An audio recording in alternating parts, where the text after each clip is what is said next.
right. Hello, everyone, and welcome to a new One Take podcast review. And today we have a very special guest here today.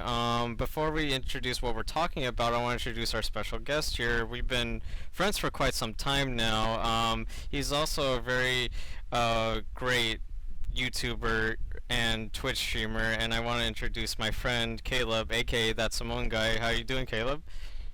I'm doing great. Thank you for that fabulous intro. I believe you might have set the expectations a little too high. Y'all should expect very little out of me, but Yeah, don't know I if I said it too appreciate the high. opinion. I don't know if I said it too high, but you know. It's cool to be here. I haven't done something like this in a while, and at that time we didn't have much to talk about. But something tells me that's not going to be a problem today. Oh, it's absolutely not going to be a problem today. Wow. We have quite to talk about. Can I just say I want to go on the record really quick. Mm-hmm. This is kind of your fault. My fault. Oh, because I'm all okay. Well, oh yeah. Okay. Well, I want to introduce what I said to him.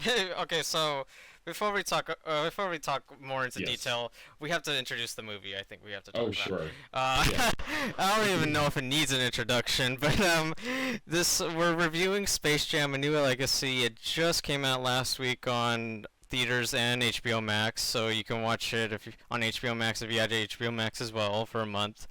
Don't know if you want to. Spoiler alert. um, it stars LeBron James and Don Cheadle in it, and of course you have all the Looney Tunes and all the WB properties as per usual. And then I also like to insert this tagline for the review because it's an original tagline I personally loved that I made up for this review with you, and I like to call this AKA Twitch the movie because it felt like watching a Twitch stream, honestly, in the worst sense. Yeah, a very poorly organized Twitch stream. That's actually pretty accurate. This movie was. I would, I just want to get off right at the bat. This movie is fucking terrible, dude. Like, yes, uh, it's. I had no intention of watching it because I saw the trailer and I was like, well, I think I know exactly what this movie is gonna be, and that's not for me. But when you come on Twitter, who you are one of the most positive people I've ever known in my life. And when you get on Twitter and call the movie soulless, that did more to convince me than any marketing or trailers could have possibly done. So I was all in, but oh boy. oh It was a man. cringe fest.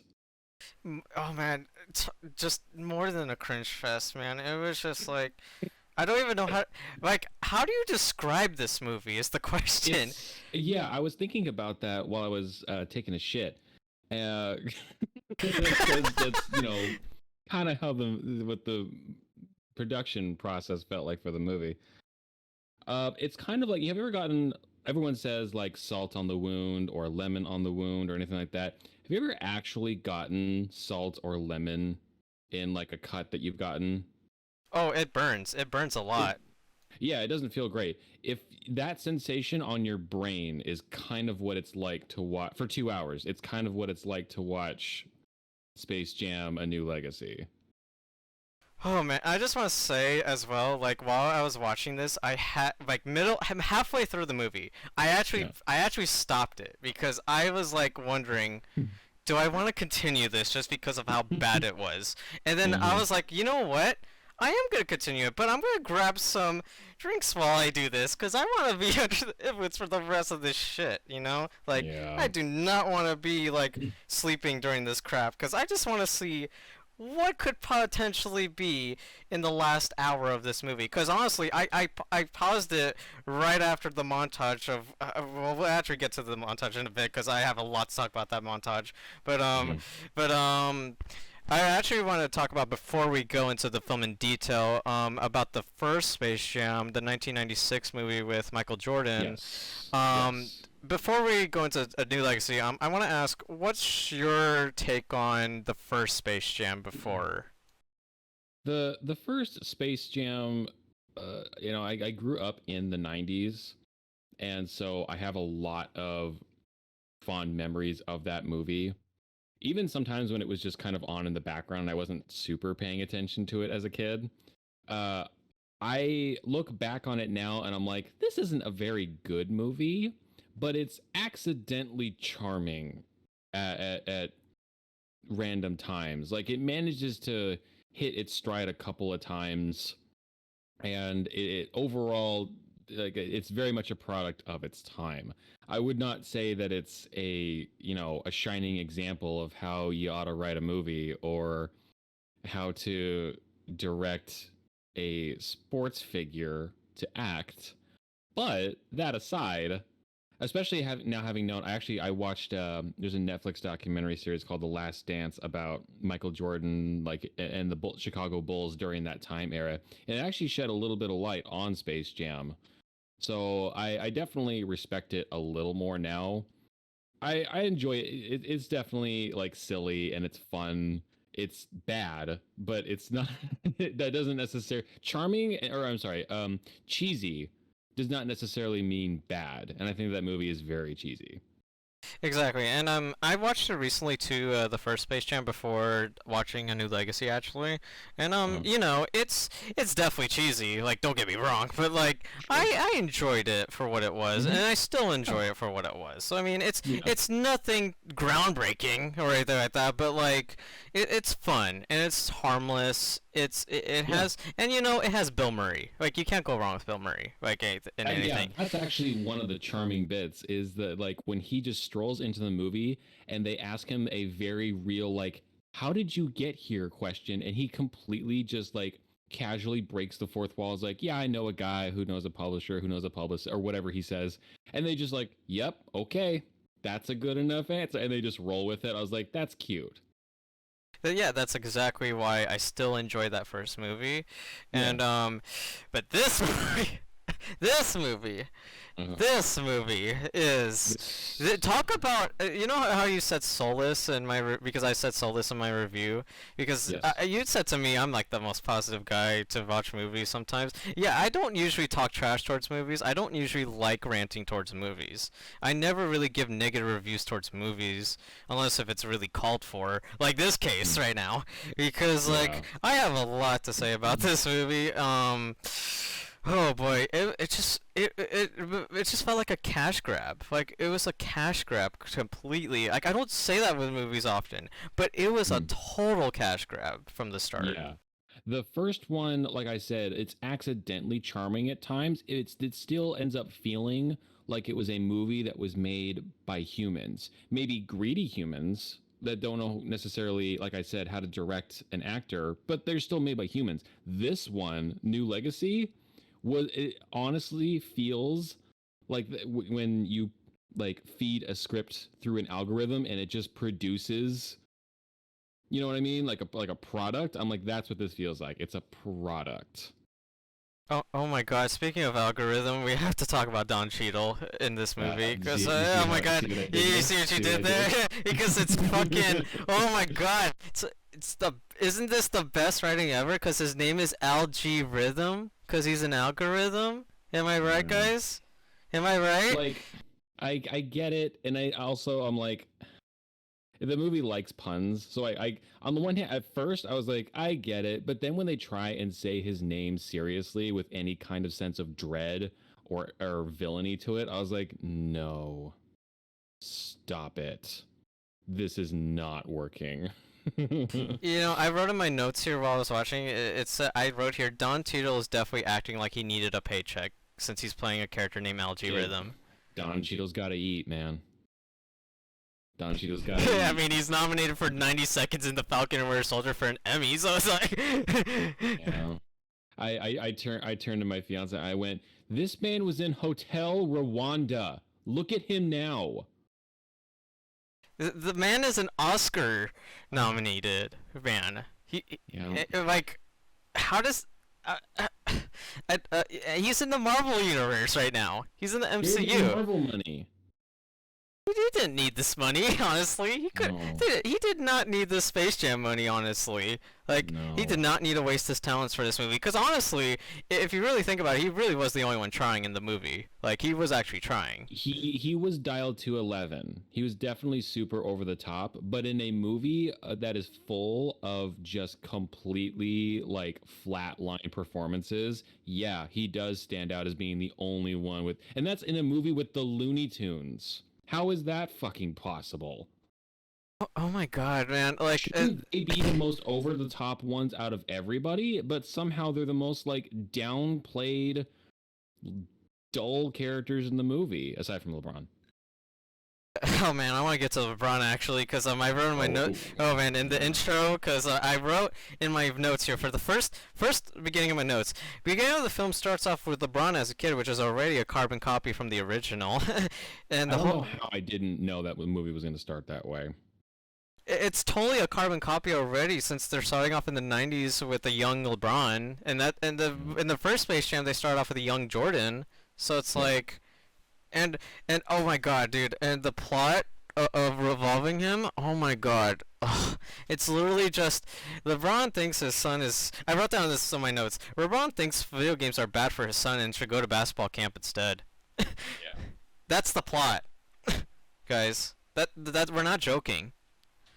And the shitty part about this is that it's like the writing is so hackneyed throughout this whole movie, and it's like the whole movie also revolves around his son making a video game, and he's like 11 or 12 years old. Yeah. What?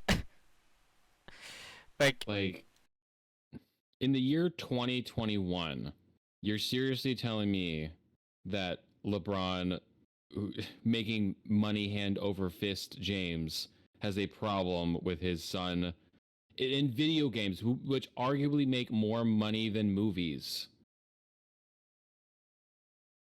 it's so bad. Like, it's just like, who who thought? I'm just also tired of the narrative, like, video games are bad for you, and it's like, I'm just so tired of that narrative. It's been done so many times. It's like, We were done with it in like the early 2000s, kind of like to the point where we were starting to make fun of it in movies. Do you remember that Frankie Muniz, the video game oh, Stay Killer Alive. movie? Yes.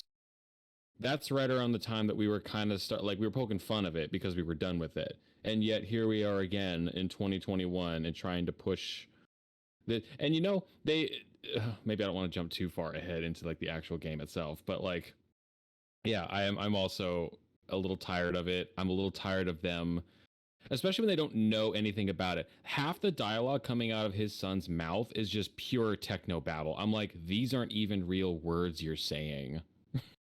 And just think about it. Just think about it. This was written not by just one or two, but six writers. Six. Six. We're not Six. joking, guys. This was written by six writers. Can you believe it?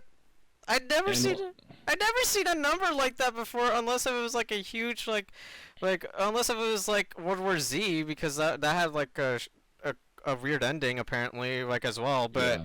But six. Yeah, this breaks the record for me. Previously, the most I'd seen was four. Yeah, so six is. And it shows the quality, like, it shows that there was too many cooks in the room, Yeah. like you can't have that many cooks in the room, otherwise you end up with something like this. And it doesn't help either. I looked up the director and what like he's previously done. Like, not exactly a record to write home about either. Girls Trip, Scary Movie 5, Barbershop 3. Like, it wasn't exact. Like, no, I agree. Six writers is definitely like a death sentence to your movie. But at no point in the movie did I feel like the director was making any attempt to try and salvage anything.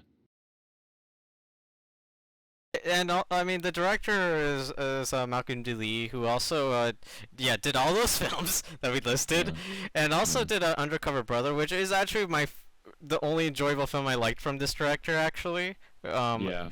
But what the frick? What the hap? Okay, so I think I actually know what happened because I actually explained this story to you on text. But Mhm. this director only had like 4 days of pre-production apparently because the original director got fired from Warner Mhm. Bros. And apparently during those 4 days, Lee saw the first Space Jam for the first time. That should already Well, say something about the direction of this film. that explains why this one was literally just a carbon copy, plot wise, of the first one. Like, we can talk about how, like, yes, it is definitely a cash grab. It is absolutely, it was 1 2 hour commercial. But even like if you like put that to the side for a minute and look at the bare bones, the skeleton of the story, it's like we said, like it starts off the exact same way. It's got a flashback to when the player in question was a kid, and then you follow with a montage of them of their career, and then they meet the Looney Tunes, and then they play basketball, and like it's plot point for plot point. It's the same movie. Oh, and also, I actually want to bring up that intro montage because that was like the most blandest montage for LeBron James ever. It compared to Yeah, the nothing first, happens in yeah, it. the first Space Jam had a better montage. Do you remember the theme song? Oh yeah, oh shit, yeah. Like that was an, it The was a, soundtrack. The soundtrack to the first movie is arguably like a bigger legacy to the movie than the movie itself. Because there are people who have heard those, probably who have heard those songs and have no idea that it came from the Space Jam soundtrack. They're just that popular. and it's funny because I remember like all the songs too, like I believe Hmm. I can fly, Yeah. and then freaking Fly Like an Eagle from Seal, and then stuff like Hmm. that. Yeah. I don't remember a single song from this movie. I don't. No. No. I don't even Uh, remember the intro song that first was playing in the montage.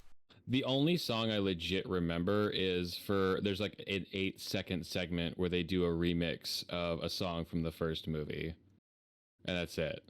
And the only reason I remember it is because it was from the original movie. I didn't even remember it for this movie.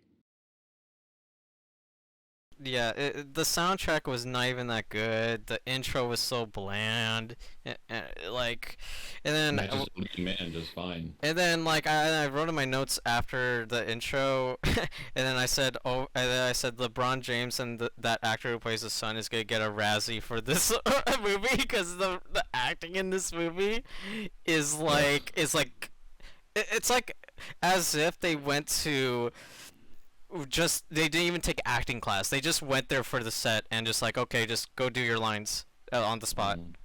I think it's even worse than that. Like I agree, but like I specifically when I think back to the first movie and the acting, I always think back to the scene where Bugs and Daffy are sneaking back into Michael's house to get his stuff, right?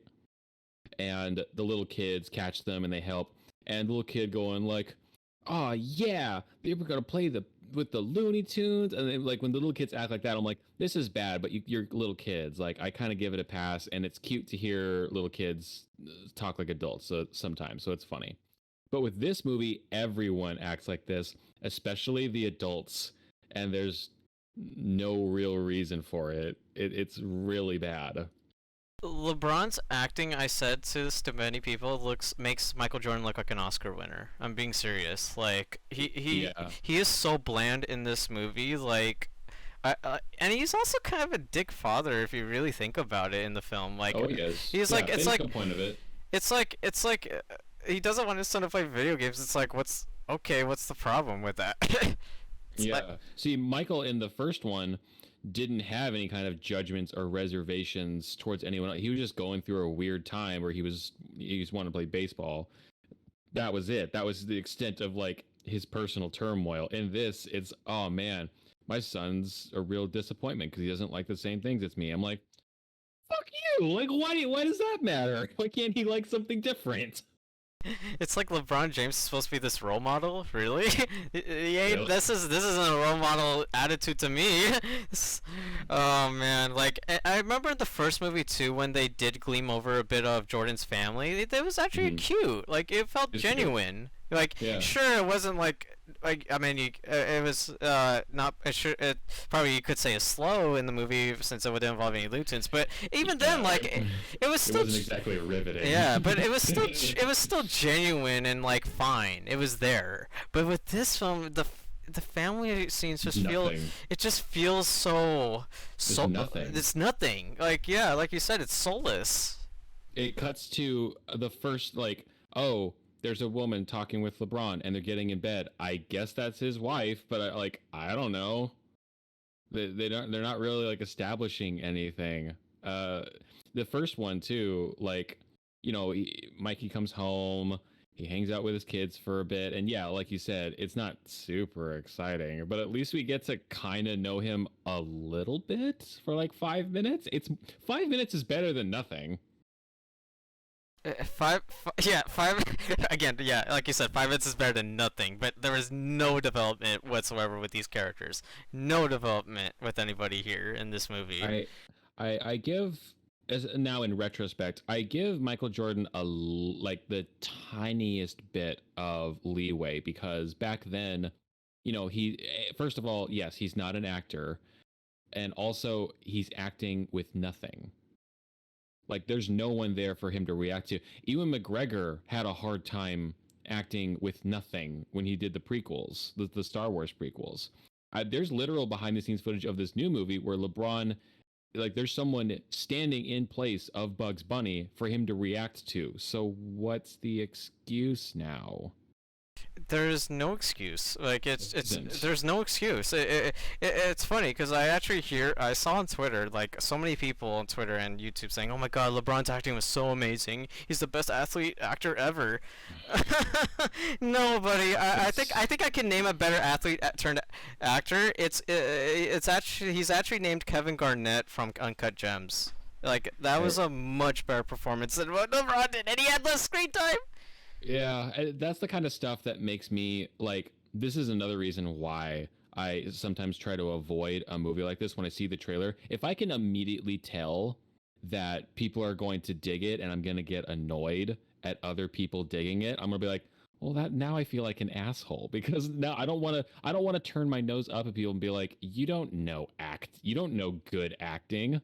Like, even if that's true, I don't want to be the person that does that. That's not a good person to be. So literally this movie made me like, these types of movies make me into a bad person. So I just try and stay away from it. I know. It's just like whenever I don't like you. It's like I said to you. I don't like ranting about films. It's like Yeah. I don't like criticizing films publicly. But it's And I get that now.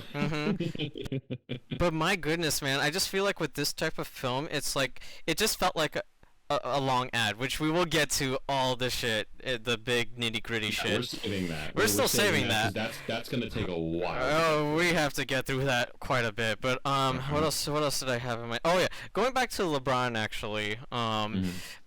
Man, like, again with athlete turned actors, like, I like with Kevin Garnett from Uncut Gems, like that's like. I'm gonna take that as for example because he actually had a big integral part in Uncut Gems. I don't know if have you seen Uncut Gems yet, or I have not. Okay, he plays a big integral part of the plot with Adam Sandler in it, and what I loved about his performance was that it actually felt like he was playing himself, but it was like it was still integral to the story. Like it felt like it was genuine. It felt like it had a purpose to the story. With LeBron, it just feels like he really just wanted to get out for a paycheck. Honestly, Yeah. like he just wanted that $100 million paycheck. Mm-hmm. And I think it's a little bit of vanity too, because like when Michael Jordan, the most recognized athlete in the world, you get asked to do a follow-up movie to that, you kind of feel, empowered a little bit, like, oh, like I'm the new Michael Jordan. Like I do feel like that's a little bit of it, maybe not the whole thing, but And again, like I also want to point out another example. The Rock is another athlete turned actor. Sure. Yeah, much better actor. Yeah, maybe not like the most versatile actor, but he has like screen presence and just a natural charisma, because I mean, wrestling is a kind of performance. There's a lot more physicality to it, but he translates that really well. And there are other WWE stars that have not done that so well. So it it clearly isn't like a one-to-one translation. He does it really well. Exactly, and that's why I'm just like, when people say LeBron's the best athlete turned actor, I'm just gonna be like, I don't think so, in my opinion. No, I share that opinion. I groaned out loud when there was a line in the movie where someone was like, "Oh, blah blah blah blah blah, the world's greatest athlete, LeBron." I went, "Stop, just stop." Like, he's not even the best ball player, let alone the best athlete in the world. Yeah, Like, and he's not even the best attitude either. He has pretty bad no. attitudes on the court too. Yeah. I'm not gonna lie to you guys. I've seen hit people on the court, and he's not the greatest either. Because No. he plays for the Lakers. Lakers is my home team. It's like, oh boy. And yeah, like, what else do I have on my notes here that we have to get? We have so much to get through here, man. There's a lot to get through. Okay, so what's the next part after the okay, so Sarah Silverman and Stephen Ewan also make an appearance in this movie. Pointless cameos, by the way. They had no reason to be there. They just probably wanted that crowd audience in just because they're in it. They felt like Muppet cameos, but without any of the like cutesiness to it, because they're playing like ad execs. You know what I mean? Like in the Muppet movies, there's always like a, oh hey, it's the guy from Modern Family. That's fun. It felt like there was a punchline to the cameos. There was no punchline to these cameos, you know? Yeah. Yeah, like you're sitting there waiting for the punchline, but then they're out of the movie, and you're just kind of left wondering why. What was the point of them being there again? Why were they there? I was taken aback a bit when I saw them for a bit. I was like, oh shit, they're in the movie. I was like, oh okay, they just left for like 10 minutes. Okay, bye. Or I guess for the rest of the movie. It's literally the most pointless cameos ever. And then what's the next after that? Oh my god. Okay. Oh my god. I think we're about to get into the real nitty gritty now. The serververse. We have to talk about the serververse. Because we can't call it HBO Max. You have to call it something else for the movie, otherwise it's too blatant. Oh man. It's just been HBO Max. It might as well, yeah. They might as well have just called this WB HBO Max the movie, and it wouldn't have. It also would have been inaccurate either. Like, oh my god, dude! When they enter the serververse, and then when LeBron says the one in the Matrix Hell, that was also in the trailer. I cringed at that line. I was like, obvious reference. Clearly, you're just writing that in just to phone it in, just because you have fucking WB properties. Cool. Yeah. Oh, it didn't even get to. They started doing it before that point. Like, yes, that was really cringy, but like, even just them like going to the WB like lot. Like, I saw like there was a poster for Scooby, there was a poster for Joker, there's a poster for Aquaman, Teen Titans. Like, there's so much other stuff layered back there that I'm like, you know, it would have been funny if you did like, what about a fake movie poster? You know, like Animaniacs versus Pinky in the Brain or something like that. Fake. Yeah, that would have actually, like, you could have actually made a joke there, but that would have taken like some kind of creative effort and an actual like artistic talent.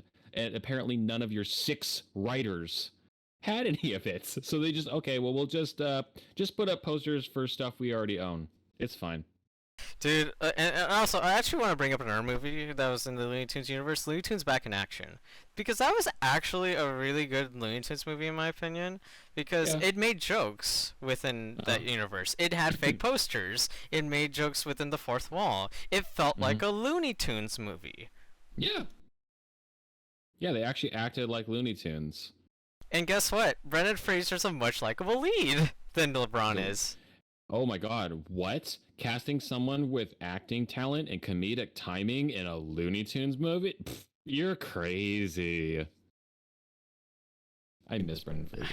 Oh, he's coming back in acting though. You should watch No Sudden Move on HBO Max. Oh, really? Okay. It's an original film with him and Don Cheadle actually. So yeah, but much better performances from both of them in those films. Okay. Check it out. And The Serververse was a just like, Serververse. I honestly, like, I knew that was going to come up in some way, and when I saw the trailers, I was like, I wouldn't be surprised if some character in the background was just waving around a poster with a 14-day free trial code for HBO Max in the background somewhere. And that's kind of what we got with the Serververse. And talk about being an advertisement, man.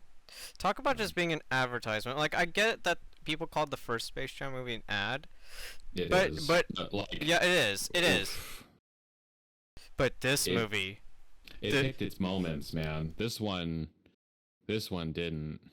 this one just had advertisement everywhere, Just everywhere. pure unrestrained product placement, all just jerking it all over the screen. Like my goodness, man! If we didn't see enough advertisement. Not only that, they don't just advertise WB stuff. They advertise E3 so many times in this movie. Yeah, there was a little bit of third-party product placement, which I expected a little bit of it because I tweeted out that scene from the first one when Wayne Knight leans into the room, and just goes, "Hey, lace up your Nikes, grab your Wii." Like he names like 4 different things in a row. So I mean, I expected it a little bit, but man, this one, yeah, they add to the point where they literally have E3 banners in the scenes with the characters. Uh, uh, the LeBron even looks right at the camera and goes, "SpaghettiOs, those are my favorite," and then just the scene ends. It's making me laugh now when he said that. The SpaghettiOs. It's so bad. Oh my god, the advertising, man. Like, I thought Ready Player One made like had so many pop culture things, but this movie takes the cake.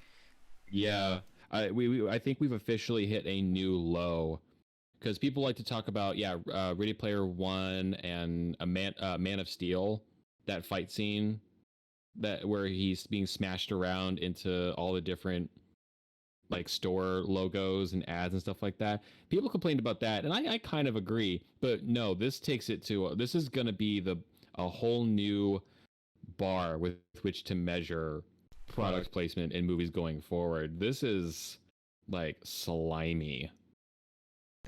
Man, and not only that, it takes like 50 minutes till we get to actual Bugs Bunny Looney Tunes shit, man. Like, it takes a while to get Mm-hmm. there. Because all we're doing but the rest of the time is just spending bullshit time with LeBron and his son talking about, oh, video games are bad for your son, go to basketball camp. Oh my god, dude. I thought that I tried to predict how many there were going to be because we all see in the trailers the part, when they actually get to the basketball game, you can see Iron Giant in the background, you can see King Kong, you can see the Animaniacs. Like obviously I knew that scene was going to be loaded with it. So leading up to that, I tried to predict how many like WB references were going to be in the movie, and I thought I was shooting high for like 8. I lost count at 20. Dude, I don't even know how writers can write just essentially a huge ad for WB properties. Like, Well, I almost imagine like a literally just ad execs leaning over your shoulder and watching your every move.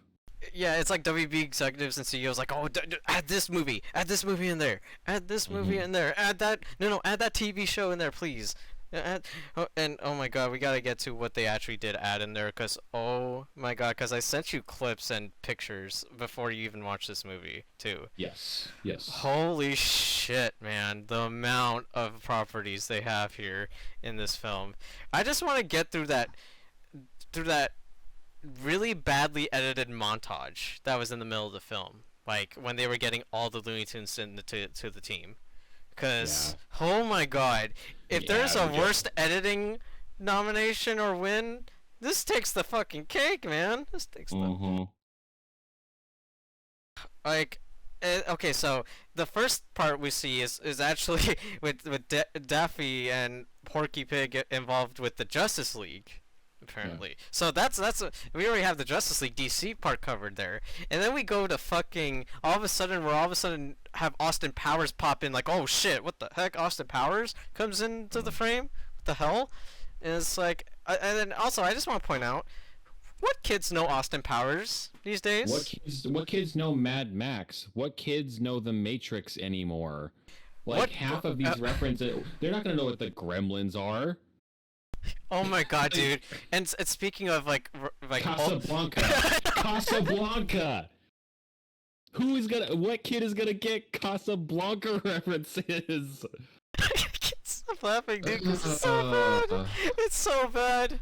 Oh man, and then oh my god, I didn't even get to the worst reference. I think one of the worst offenders of this. What was the worst? The one worst for you? offender I put down is a Clockwork Orange, Clockwork Orange gang being in this film. Oh my yeah. god, dude.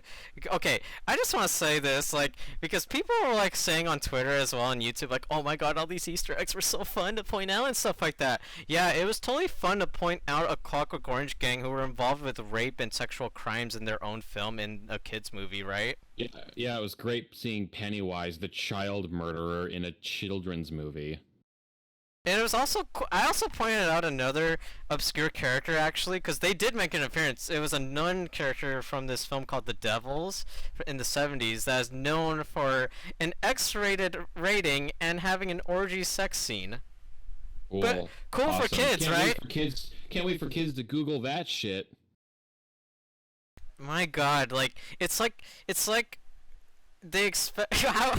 Who's watching this? Like, who is watching this? Honestly, that's a good question. Who is this movie for? Is it for kids that will like the movie and like Looney Tunes and buy and just like the pretty colors and buy merch for it?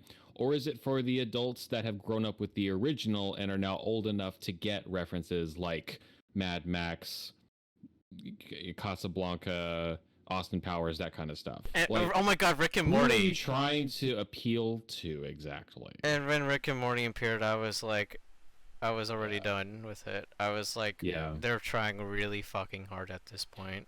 There was another big blockbuster series tried to do a similar thing where they tried to appeal to everybody and they ended up appealing to nobody. And I'm not going to dwell on this for too long.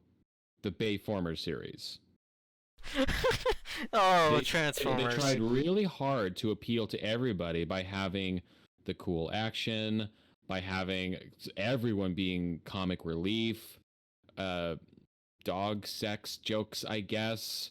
Just trying so hard to throw everything at the wall and make it stick, and just charge everyone that shows up to it a ticket price, and we'll make and it'll work out just fine. But it appeals to no one, and I got kind of a similar vibe here, where they're really just swinging for the fence, trying to get as many fans as possible, to the point where they literally have a security guard character sitting there, and he's turned with his jacket facing you so that the Warner Brothers logo on his shoulder is facing you perfectly.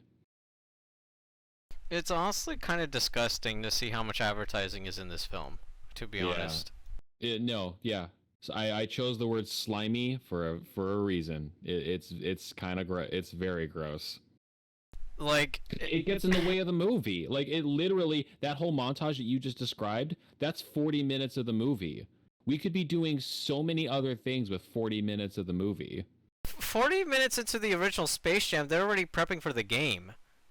Like, And you've gotten a couple laughs. like, oh my God! And then the next thing I read. Okay, this is actually and then we actually get to the game. We get to the game. Oh my God! We get to the game.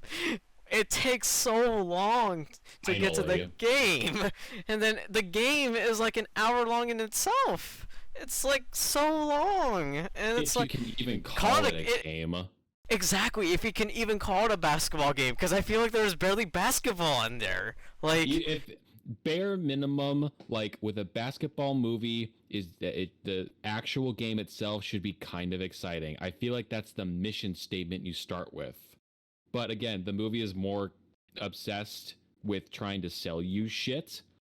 that when it comes time for the actual game, they're like, oh, never mind. Oh my god, dude. Oh my god. And then when you see the properties and all the pop culture characters in the background, they legit Mm. look like the costumes were bought at a Party City or Spirit Halloween costume Oh, store. they look I'm so glad you said that because I thought they looked terrible. And I couldn't even tell that was supposed to be the Night King until like the third time I saw it. And I went, oh, it's a Game of Thrones reference. Oh, he doesn't look that great. Neither do his minions. They look bad. that Pennywise I saw is like that looks like such a Bill Skarsgård ripoff there. It's so bad, and it's like I was just like, oh, let me look up the budget. $150 fucking million budget. Yep. Well, I can tell you where over half of that went to. And it rhymes with shaman brains. It's like the costuming of this movie. The costuming. Yeah. It's like LeBron's costuming gave me a headache alone. Like the freaking Don Cheadle's costuming looked like he was like reflective. Oh, it's garish. I know they're trying to make him like a tech whatever kind of person, but I'm like, I don't know. Like even a computer's got a sense of fashion. Shit, look at him. How you gonna bring out my man Cheadle wearing like basically tinfoil? Dude, and then I saw some like the Clockwork Orange gang look like they just looked like they just bought their costume store like $10 each probably, and also I saw some DIY. and I saw some gangsters that also look like hella fake in the background too. I guess. The mask. Oh my god, that didn't even look like Jim Carrey. Not even one fits. Not only did it not look like him, but he's just like standing there with his hands on his hips. He's shaking his head. I was like, there is zero Jim Carrey in this. You're not even, they don't even act like the character that you're trying to sell the property for. You know what it felt like when it was looking at the crowd, when it was like crowd shots? It felt like looking at an EA Sports game. Because they kept repeating. They kept repeating the actions. Yeah, I know exactly what you mean. I was actually thinking that too. And I turned, I'm like, I'm pretty sure I've seen a couple of these characters doing the same thing, like more than a couple of times.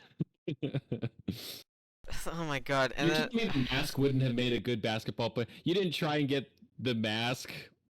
Like, he basically is a cartoon already. Just get him in the game. That would have been so much more entertaining. So, yeah, actually, that's a good point you brought up, because I actually heard from the grapevine of rumors regarding the original script of this movie, because you know how I told you the original... The grapevine. The original script was fired off, you know, stuff like that? Yeah. So, apparently, I thought I heard this, that the WB properties were actually going to go against the Looney Tunes. It wasn't going to be the Goon Squad originally. It would have been like the Mask and like Pennywise and stuff like that against the Looney Tunes. Which that would have been at least a creative idea. Would have been at least 10 times more entertaining than what we've gotten, honestly. But no, we have to do the same thing. We have to steal ball players' talents just in a more technological way because we have to copy the first movie again. And speaking of the Goon Squad is probably the most generic fucking bad guys I've ever seen, ever made in this film. Like it's just animals. It's just snakes and stuff like that. Yeah, they tried to set it up earlier with his son, like, oh, he's scanning animals into his game, and that's how he came up with that idea. But any person with an active brainwave would immediately ask, why is he scanning animals into his video game? For what purpose? And where did he get a black mamba? It doesn't make any logical sense with how he's doing this. But they wanted to sell toys. For the kids, right? They wanted to sell toys. They figured that they would make for good toys, figures that they could sell. So yeah, just do it. And speaking of like toys and like for the kids and stuff like that, I'm really really tired of people saying, oh, it's a kids movie, it shouldn't be criticized that much, you know. Let's talk about that for just a second.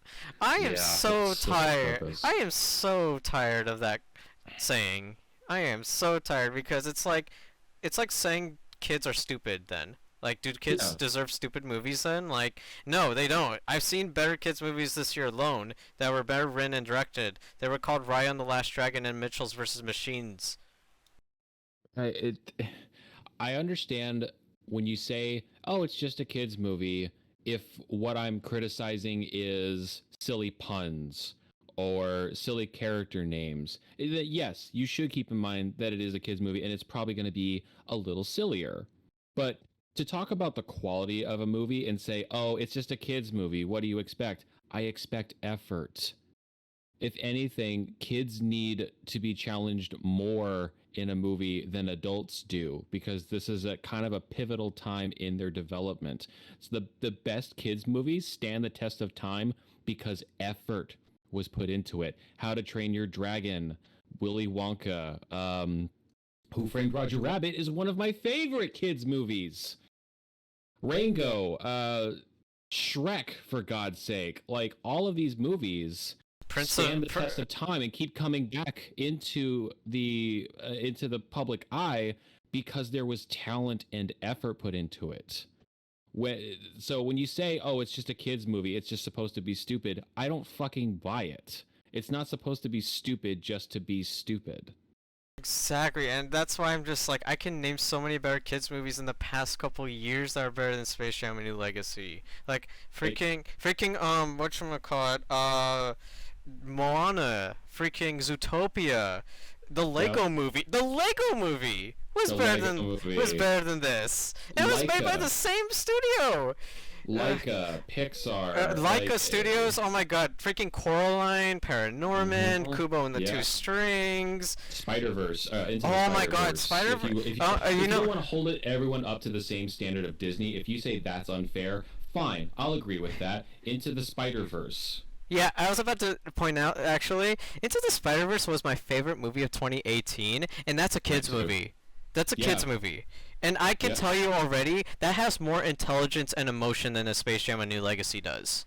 The first 5 minutes of Into the Spider-Verse has more effort just on visuals alone than the entire runtime of whatever Space Jam: A New Legacy is. The soundtrack is much better in Spider-Verse too. Like I remember every song in Spider-Verse, which Uh huh. it's like do kids really deserve stupid movies? No, they don't. Honestly, No, they don't. Kids are not no. stupid. Like they can point out flaws too, and it's like I guess some kids can develop more than others, but it's like Mhm. they're not stupid though. Like we shouldn't treat them as stupid, you know? Yeah, It, if you just say like, "Oh, this is good enough for you," like obviously they're not going to process that information the same way, but it's going to sow a seed in them that that's acceptable, or like this is what I'm good for. This is what I'm good enough for. And it's like, again, yeah, kids are not stupid. it just really like again it just really gives me a headache that people are saying you shouldn't criticize Space Jam: A New Legacy because it's just a kids movie. No, Yeah, don't excuse laziness. no, I have the right to criticize this movie because it's called a movie, and every movie should be has a right to be criticized. Yeah. It's being put out there. So yeah. So don't and I also saw a lot. Apparently, I also heard that the cast and crew are saying for to those critics out there that are saying like it's bad and stuff like that. They're saying, oh, they just don't like having fun or they're racist and stuff like that. It's like, excuse me? No, I'm not. It's just a bad movie you made. Guess what? No matter what you put out there, no matter how actually talented you are, there are going to be people that don't like it. There's always going to be somebody, and it's not because they don't want to have fun. It's not because of any leanings they might have. There are going to be people that just want to hate it because they don't like it. Maybe they don't like it because of a personal trauma of their own. Maybe it's just poorly made. And again, it's just like I'm tired of also people making it a political issue that we should that to criticize stuff. It's not a political thing, guys. We're just constructively criticizing your crap product. Yeah. It's not. We're not. It's well. I don't know if this is a personal attack you could say on this on LeBron or anything like that. I just think I'm not criticizing him as a person. I'm criticizing him as an actor in this film. It's But just that's what he's putting forth. He's putting forth himself as an actor because he's acting in a movie. So I think that's fair. so. It's like yeah, and so like and again, I don't hate the man. It's just I just wish he made a better movie. Produced a better movie. Yeah. Like Michael Jordan produced the first Space Jam, and he made a much better movie than this did. Yeah. Well, and again, that first movie, like something like being a product of its time, you know, it's doing this new one is like it really is like trying to catch lightning in a bottle. Like it's not the 90s anymore. Things are not going to work out the same way. So from the get-go you were doomed, but that doesn't mean you can't try. Yeah, exactly. It's not an excuse for not trying. Like, and you could put as much money and as much properties as you want. If you don't have a good writing team and good direction in your film, you're doomed. You're doomed to screw up eventually. And that's why I felt like it felt like it had a trouble production because it clearly did. If it Yeah. had 6 writers and the director was fired off, so they had to hire the Scary Movie 5 director. Talk about settling. And we didn't even get to the CGI. The CGI on the Looney Tunes, man. I just thought that some of them was baffling It to looked look at. terrible. Like, it It looked looked. terrible. I was like, the 2D actually looked pretty decent when I saw the 2D animation. Like, I Yeah, it actually looked liked fine. that. But when it Yeah. got to CGI, oh boy. Oh Yeah, boy. like Cheeto's all like, I think it's time for an improvement. And then he upgrades them to 3D. I was like, this is an improvement to you? That's Maybe it. maybe you should be shunned forever because that don't make a lick of sense. They look bad. Sylvester looked flat, like his fur just looked like plastic. Daffy Duck looked like he was so glossy. Like it looked wrong to me. You want to talk about getting something wrong. Ugh. Daffy Duck is arguably funnier than Bugs Bunny.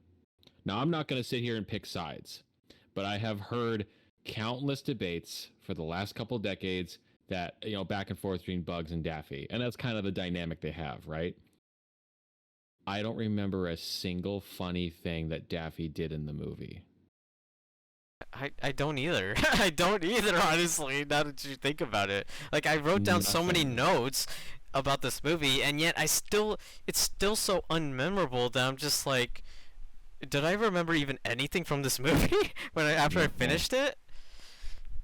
It's the first one. There are a couple of moments here and there where the Looney Tunes say or do something that's kind of like, oh, I don't know if that's really like when Porky gets scared and he says, I'll be wet myself. I'm like, I don't know if that's really a Looney Tunes joke. That just feels like a 90s joke. But there's like that's here and there. The whole Space Jam New Legacy, that's everything they do and say. And oh my god, speaking of Porky Pig, the rap battle scene, I just wanted to go to sleep after that. Like, Oh, I like physically, like I tensed up. I put my arms up in front of my chest. I think on like a basic psychological level, I felt like threatened and attacked and uncomfortable. I was just cringing backward into my chair because I could not believe what I was seeing. oh my god, I just wanted to leave my room, and it was even the theater. Like, I just wanted to leave my room, just Yeah. because I was watching this on HBO Max. Like, I swear, if I spent any theater money on this, I probably would have asked for my money back. Like, Oh fuck yeah. I don't usually do that with films at all. Like, if I just hate a film, I just like turn it off. Like, or if I just walk away. Like Yeah. after. But Just this bite is the bullet. this is just one film that almost made me want to cancel my HBO Max subscription, kind of. Honestly, yeah, you know what's funny is you say that, but I actually like daydreamed in a world where everyone hated this movie so much that they just en masse all canceled the like just a mass layoff of HBO Max subscriptions, like how would they react to it?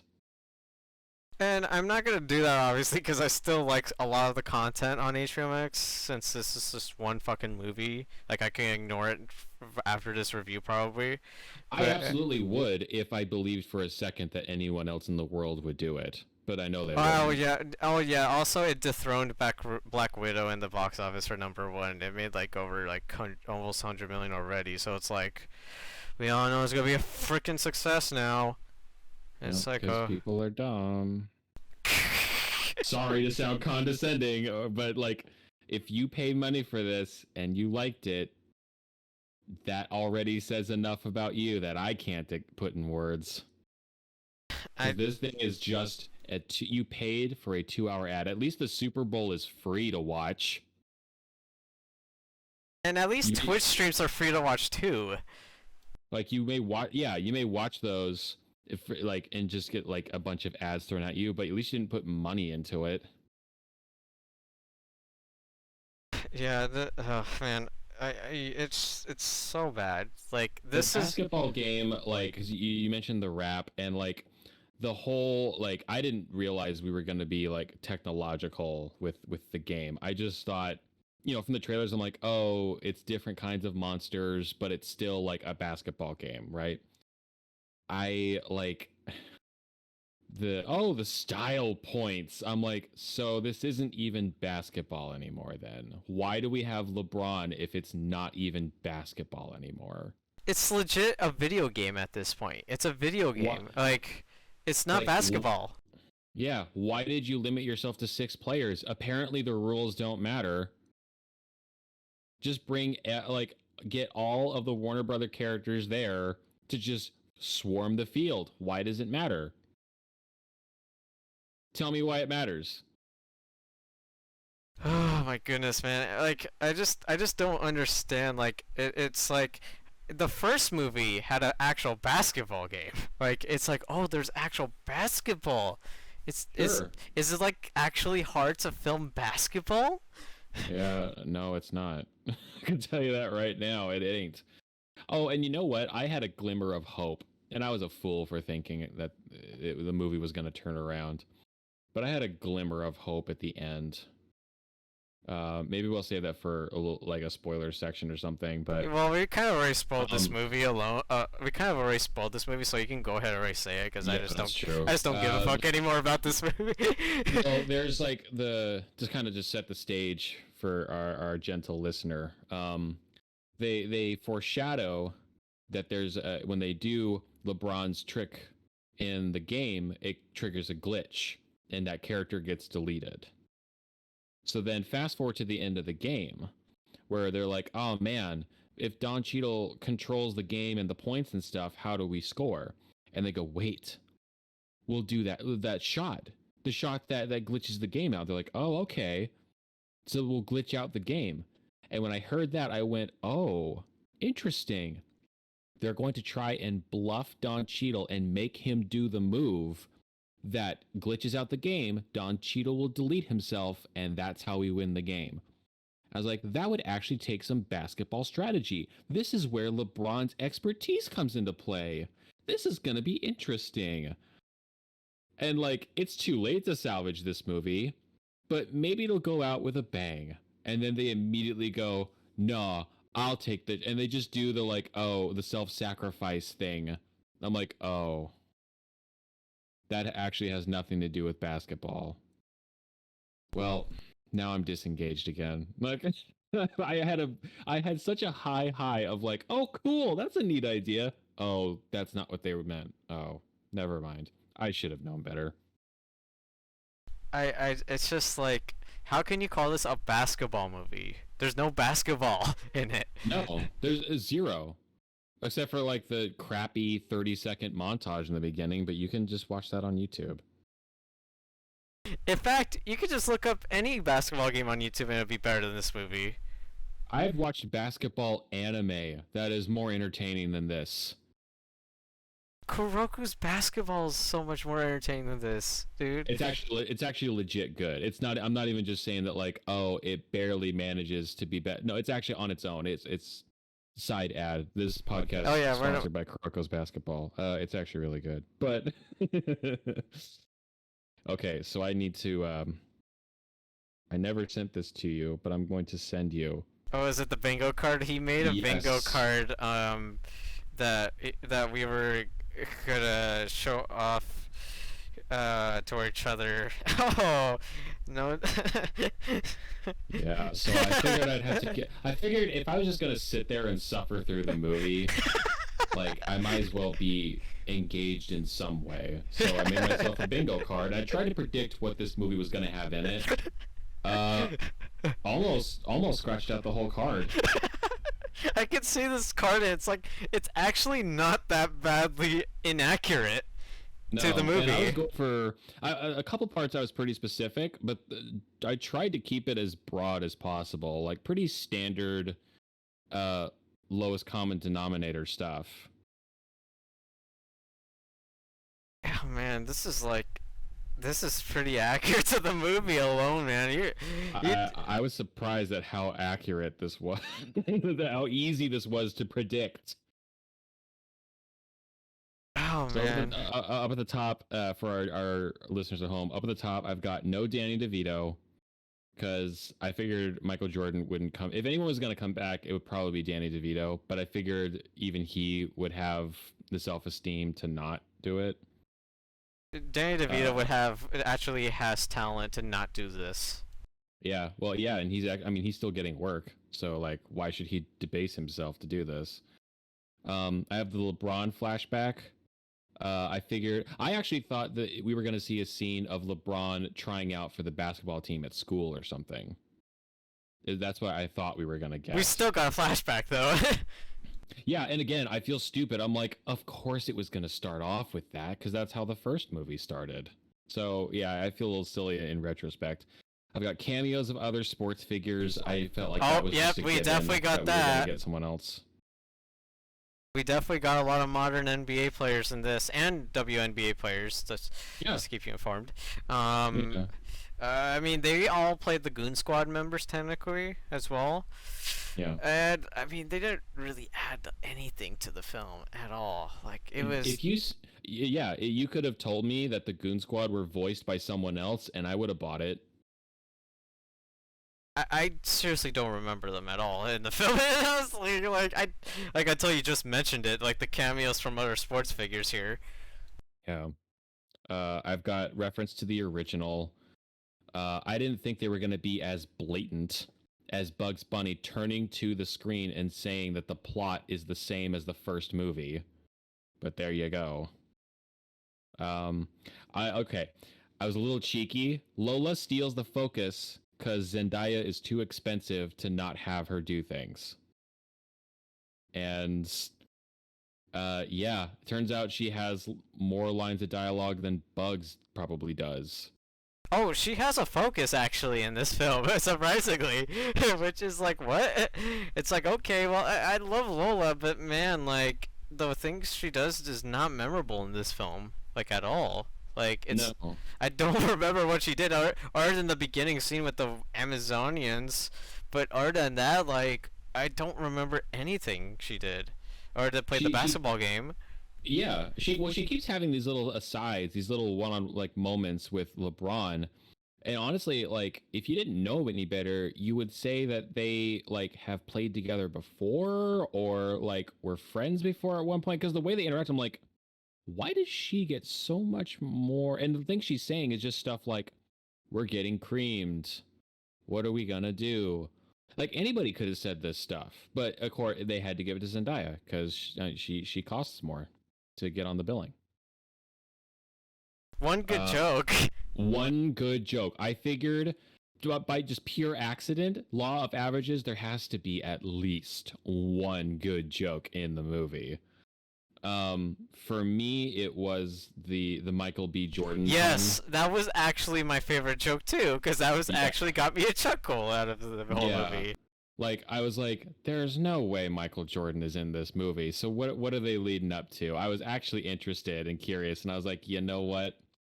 Not I was like, that's pretty good. That's a good pun. It led to like a decent joke, and I'm like, that is something that a Looney Tune would do. he would get it mixed up. And you know what? And I like Michael B. Jordan, so I mean, Michael B. Jordan's a good Sure. actor. Totally, yeah. I have social media pandering. Oh my with all god. the There was jargon. definitely social media pandering in this movie. And with E3 especially too. Yes, E3, twice. Actually, there were just straight up just banners for E3 all over the place, and then yeah, the quote unquote not HBO Max service, the game app. I'm sure that game he made is going to be a downloadable game. At some There point in is your a life. downloadable Space Jam game actually on Series X. Is it really? There is one on Game Pass, yeah. But I'm pretty sure that's much more entertaining than the actual movie. Doing taxes is more entertaining than the movie. I was kind of proud of it. Old people using hip jargon, because it's funny to hear old people say that's lit. I figured that was gonna be, and you know what? Like twice, I think it happened. Oh my god. And then Granny in latex with the Matrix. Oh my god. Yeah, because I saw her like breakdancing or something in the trailer, and I was kind of like, oh, they're gonna make an old person joke in this movie. And I was like, what is the most, like, again, lowest common denominator old person joke you could make? Well, just have them, like, talk about Reddit or something. I don't know. There you go. I put basketball rules apply when it's convenient, and then applies when it doesn't. And again, like, why keep a 6-man team if you're not even going to follow the rules of basketball? Why do you even have to shoot the hoop? Oh, apparently you don't. You only have to shoot the hoop some of the time. Like at the end, the big climax, I'm like, why don't you just have Porky do another rap battle then? If you're behind that much. Oh man. I met promo something not out yet. I was kind of swinging for the fences on that one. I wasn't sure what I was exactly trying to get at. But if there's an Xbox Series X game out, then I guess I don't know. Maybe that counts. I don't know. Remix of an original song that's straight up in the movie. When Don Cheadle announces LeBron's son. Oh No yeah. Looney Tunes. I figure like they weren't gonna do the Abominable Snowman. You know, the guy that he calls Bugs Bunny George. Yeah. I figured they weren't gonna dig too deep for anything, because the original movie has some shots like that where like in the audience you see some of the like C-listers and D-listers watching the game. I figured they weren't going to do that. Also, I just want to point out, Pepe Le Pew was banned from this movie, but they kept a Clockwork Orange in. Oh my god, I didn't even put that together. Like, oh, way to miss the mark. Wow. Well, that's ironic. Oof. What a way just to promote your kids' movie. I might need a second to bounce back from that one. Have the free space. And then, yeah, I mentioned number of pre-game Warner Brothers references. I put 8. There were so many.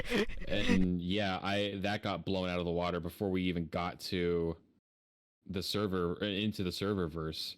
Because during that meeting with Steven Yeun and Sarah Silverman, I was like, well, there's 4 right there. And then I have fart jokes. I figured there'd be a fart joke in the movie, and you know what? I was surprised. There wasn't really. No fart jokes. How about that? Couldn't have a decent plot, but you left out the fart jokes. So I guess that's one positive. Not using tune powers to win. I don't know if I should actually.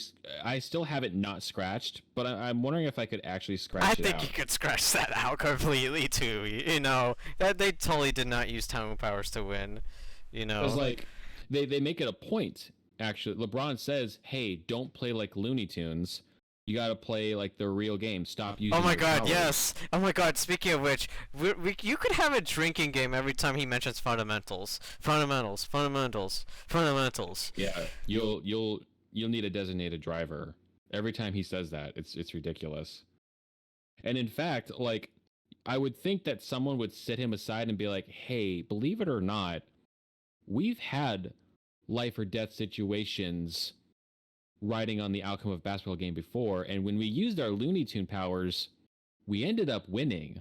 In fact, that's the reason why our star player made the final basket that won the game. So how about you shut up and just let us do our thing? But no, no one says No, that. yeah, no. I could not believe, again, I could not believe, I was really reaching for the fence. Horrible attempt to appeal to the quote unquote urban markets, which is a phrase that Hollywood and advertisers like to use to avoid being called racists. So I I scratched just this off when Porky Pig picked up the mic and started rapping, and I went, wow. As soon as I read that bingo card reading, I was laughing my ass because I knew exactly what you were talking about with that Oh with my that space.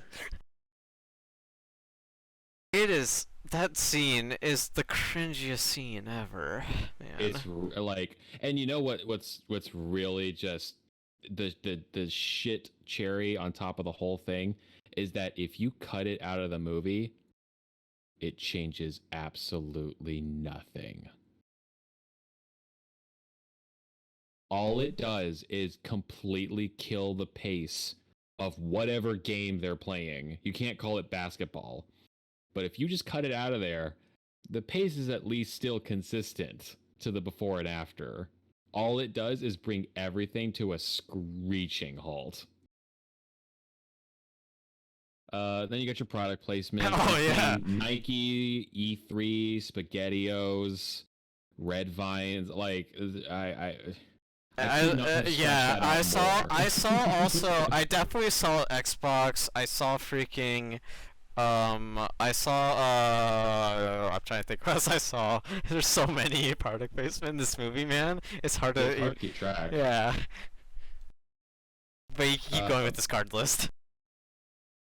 Basketball specific jokes, like an in joke that only people that like follow LeBron's like game history or like his career would get.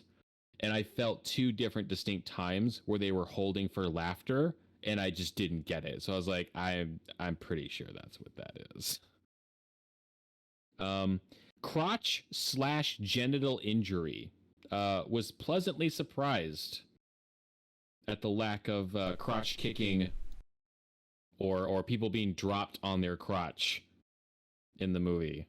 So we don't have fart jokes and genital jokes, which is very surprising actually. Yeah, I really thought that like those would be basically two more free spaces, essentially, which is why I lined them up right on top of each other. But it turns out like it's just a big goose egg. Like it ended up being just nothing. Okay. The next one, awkward feminist ideals. So let's talk about Lola's redesign, shall we? You can go ahead and talk about this. Lola, like in the first movie, gave a lot of people a weird feeling down south. And it is admittedly kind of weird and awkward. So we couldn't do that in this movie, obviously. So they redesigned her to have just different shorts, different tank top. Like it just covers more of her, basically. And it goes, and this is kind of where some of the like people trying to be like, oh, let's get political with the movie. It's like, but nah, though, it's just badly written because they're like, oh, well, it makes her more powerful and less about sex appeal because she's more covered. I'm like, then have her do something that's empowering. But she doesn't do anything in the whole, not anything any more than the others. They recruit her because they're like, oh man, she's really good at basketball. We got to make sure we get her. I'm like, really? Because I'm pretty sure Porky scored more points with his rap battle than she did in the whole game. So that ended up not mattering. They try to push this, but again, by the time you get to the actual basketball game, it doesn't amount to anything. And they beat you over the head with it by being like, hey, let's make her reference out of everyone else's be Amazonian. like Wonder Woman. I'm like, it's just very on the nose, and it ends up not really paying off because she, aside from having more lines with LeBron, doesn't end up contributing anything more to the plot than anybody else. It's just like there's no character development, like I said, within this whole movie, within No, anybody. There's no character no. development. Like they don't even really to develop a character. You have to first like kind of establish them and let you know what they're about. And we don't. They obviously try to do that with LeBron because he's an old fogey that doesn't like technology. He doesn't get it. It's my way or the high. My game is what's legit, not anybody else's. Is kind of his attitude. And then they establish Bugs as being like mentally fractured because he's alone in Toon World or Toontown or whatever. But like that's not a character, it's not a personality. Plus, like 5 minutes later, he's back to doing the same old shtick. It doesn't matter. So if you want to develop your character, you should start by maybe establishing them first. Set it up. Set it up so we have somewhere to go. Maybe. I don't know. Maybe I'm crazy. I put LeBron wants his kids to play basketball, mainly because my fiance told me that his son gets kidnapped in the movie. I was like, well, I could just see it now. The kid runs off storming mad because they don't see eye to eye or whatever. The line, I'm a cartoon. LeBron using cartoon physics, which again, this is back before I knew that it was going to be a video game. I thought it was going to be more of the same shtick from the first movie, which I mean it is, but I didn't know it was going to be video game specific, so I kind of dropped the ball on that one. And then like an insane BS slow mo ending shot, which I mean it absolutely does. I ended up walking away with, let's see, 6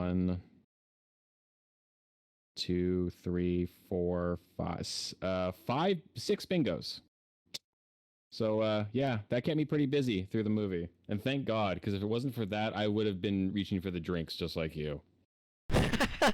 That's why I definitely need it, because I wish I had this bingo card at hand, because, oh man, it was a rough ride throughout this whole movie, man. Like, I, I just, I don't know what I've watched, honestly. Like, it's just Yeah. baffling to me that a studio and an athlete could produce a $150 million movie that's this Mm-hmm. lazy to me. Mm-hmm. I don't say this, I don't criticize movies like this often. I really don't. But it's just like it's shit. It's shit. It's really shit filmmaking. It's I can't even honestly with a good heart say it's film making because it has such a strong resemblance to a commercial that just happens to run 2 hours that I have a hard time looking at it as anything with any kind of value. Like I turned to my fiance and I went, "This is the longest I've not laughed in a while." And most things either get like a chuckle or like a nervous laugh.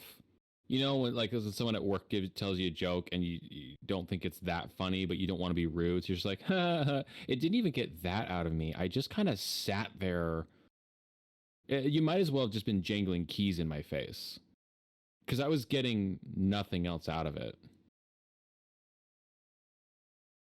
Like I don't like I was legit I told you I was halfway through the movie and I turned it off because I was like I don't know if I want to continue this anymore because it's just so bad Mm-hmm. like and then I was like, you know what, I have to do this just because I want to see what else they can do for this last hour. Like what could they potentially do in this basketball game? Could they redeem themselves potentially with this basketball game? Sure. It just gets worse and worse and worse the more Mm-hmm. it goes through. Like Mm-hmm. this is definitely the worst film I've seen all year, and probably the worst film I've seen in in a decade. Honestly, Yeah, I honestly, like that might sound hyperbolic to some people, but legitimately, like it really is up there, especially in like the last decade. I just can't believe something like this was made. Like was produced out into theaters and streaming. Yeah, Both. yeah. It's Well, like because it's like you said, because it costed $150 million, and it's not like it's just like a devoted small team of people. No, it's a committee of people. And when you think about a team of people all signing on and more or less, because I'm sure there's some people who are just doing it for a job, but for the most part, the people, the majority were like, yeah, this makes sense. This is good enough. And you just have to ask yourself, like, how? And especially me, I'm studying film. I am by no means like close to perfecting my craft as an editor, but stuff like this, it's discouraging. It's really hard to watch stuff like this and see such little effort or like no ideas.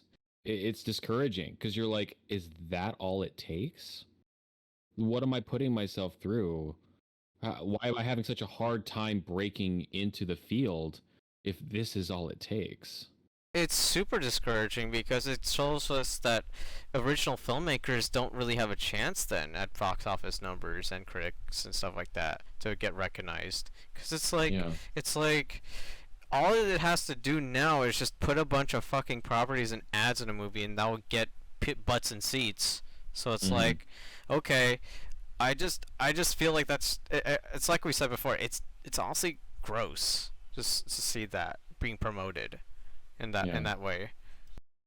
And like jokes and timing and stuff, it's hard. It can be hard, but like what you get out of it, like I said, Shrek. You get movies like Shrek. You get things that actually like mean something to people and can still make a shit ton of money. Believe it or not, things can be have like artistic value of some kind. I'm not saying that they have to be like Apocalypse Now, art house, you know what I mean? It doesn't have to be to that caliber either, because that's the other end of the spectrum. But it can still be successful by being creative. And look, before anyone calls us or me pretentious assholes or anything like that for saying we're criticizing a film of this caliber, listen, I love films like The Room and Miami Connection, and those are considered some of the worst films ever made. Oh, So sure. but because I love them so much because they're entertaining. Yeah. Yeah. At the base, absolute bare minimum, I should be entertained by the movie. I don't have to walk out of it changed. I don't have to walk out of it with a new respect and perspective of life. It doesn't have to have a ton of meaning.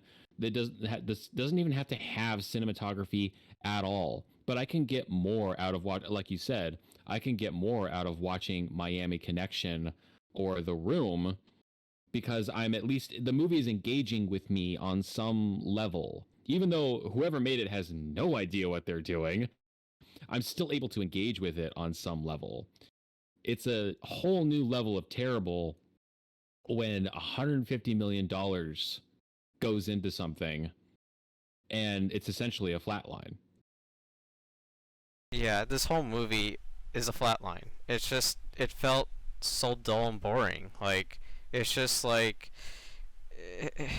I like I said, it's amazing to me and disgusting to me that a movie like this could be made.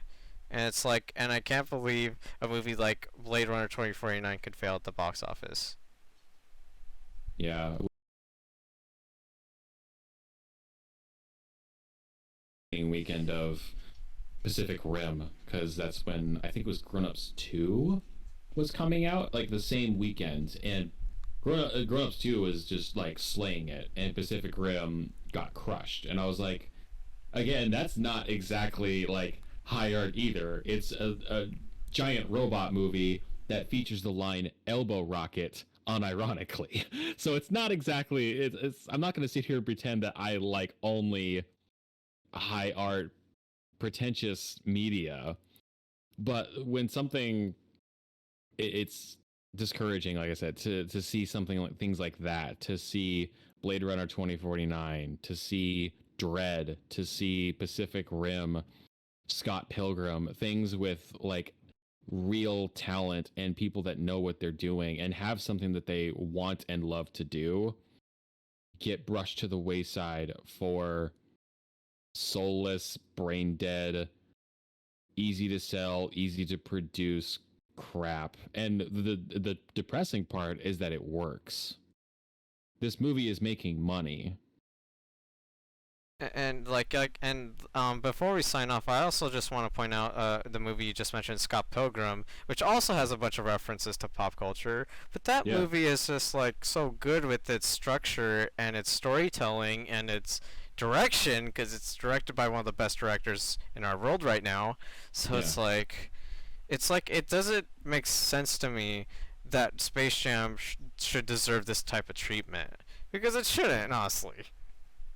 No, honestly, I am bouncing back and forth. Maybe I need to sit on my thoughts on this movie for a little while longer. But my initial feeling at the moment is that you just shouldn't have bothered at all. Honestly, we weren't really jonesing for a new Space Jam. It wasn't a world or a plot line that we really needed to continue. If this was going to be what we got out of it, then honestly, like, I would have rather had nothing.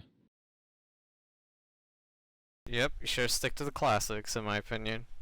Yeah, and like you mentioned with Scott Pilgrim, when things go well with a movie like that, you don't think about stuff like that typically. The Joe Popcorn does not think about that stuff when a movie is going well. When a movie like this gets made, the bad stuff tends to stand out way more. It's way more pronounced. So when you see something like this making money, it's fucking gross. Yep, and that's pretty much our take on Space Jam: A New Legacy, aka I like to call it Twitch the movie, because it's the worst sense of nonsensical movies I've ever seen. Yeah, it's so lazy that they literally take scenes from movies they own and just cut it into this movie. Like, I don't know how you can get much more lazy than that. And for some people, that's enough. And more power to you. That's fine. But it's a bad example of, just a bare bones entertaining movie. I could name you, gun to my head, I could name you 10 movies that are bad but are still entertaining. And that's all they really ought to be. Is just entertaining.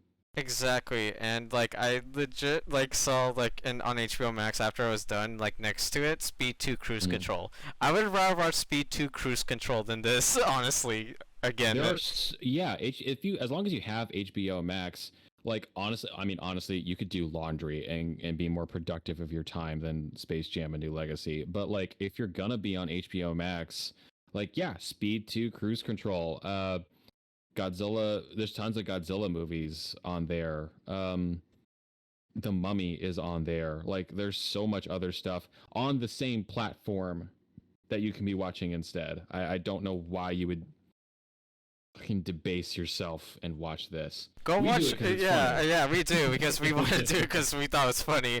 And also, Yeah. you can watch classic Looney Tunes cartoons on HBO Max. You can watch better Looney Tunes content. Oh shit, yeah, that's the other thing. What my final note too, kind of on all this, is that at the end of the day, the Looney Tunes are so historical and culturally significant.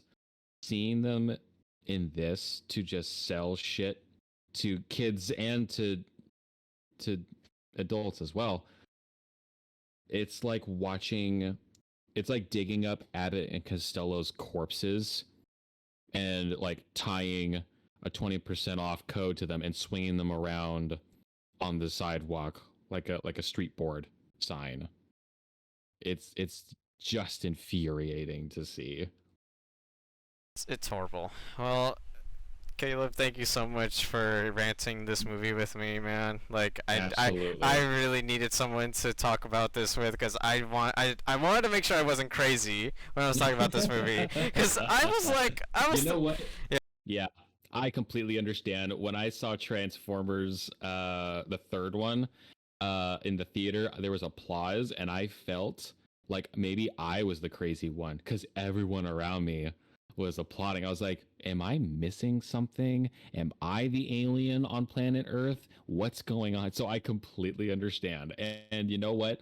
I don't always have somebody to vent with about this kind of stuff. So if I can be that person for someone else, then yeah, then that makes this totally worth it. It's my pleasure. Before we go, actually, I want to ask, how did your fiance feel about it when you watched it with her? She looked dead inside watching the whole thing. Like honestly, like her eyes were just kind of glazing over. Very few times did she actually respond, and it was usually a response of like, "Oh shit, really? Like this is what's happening with the movie?"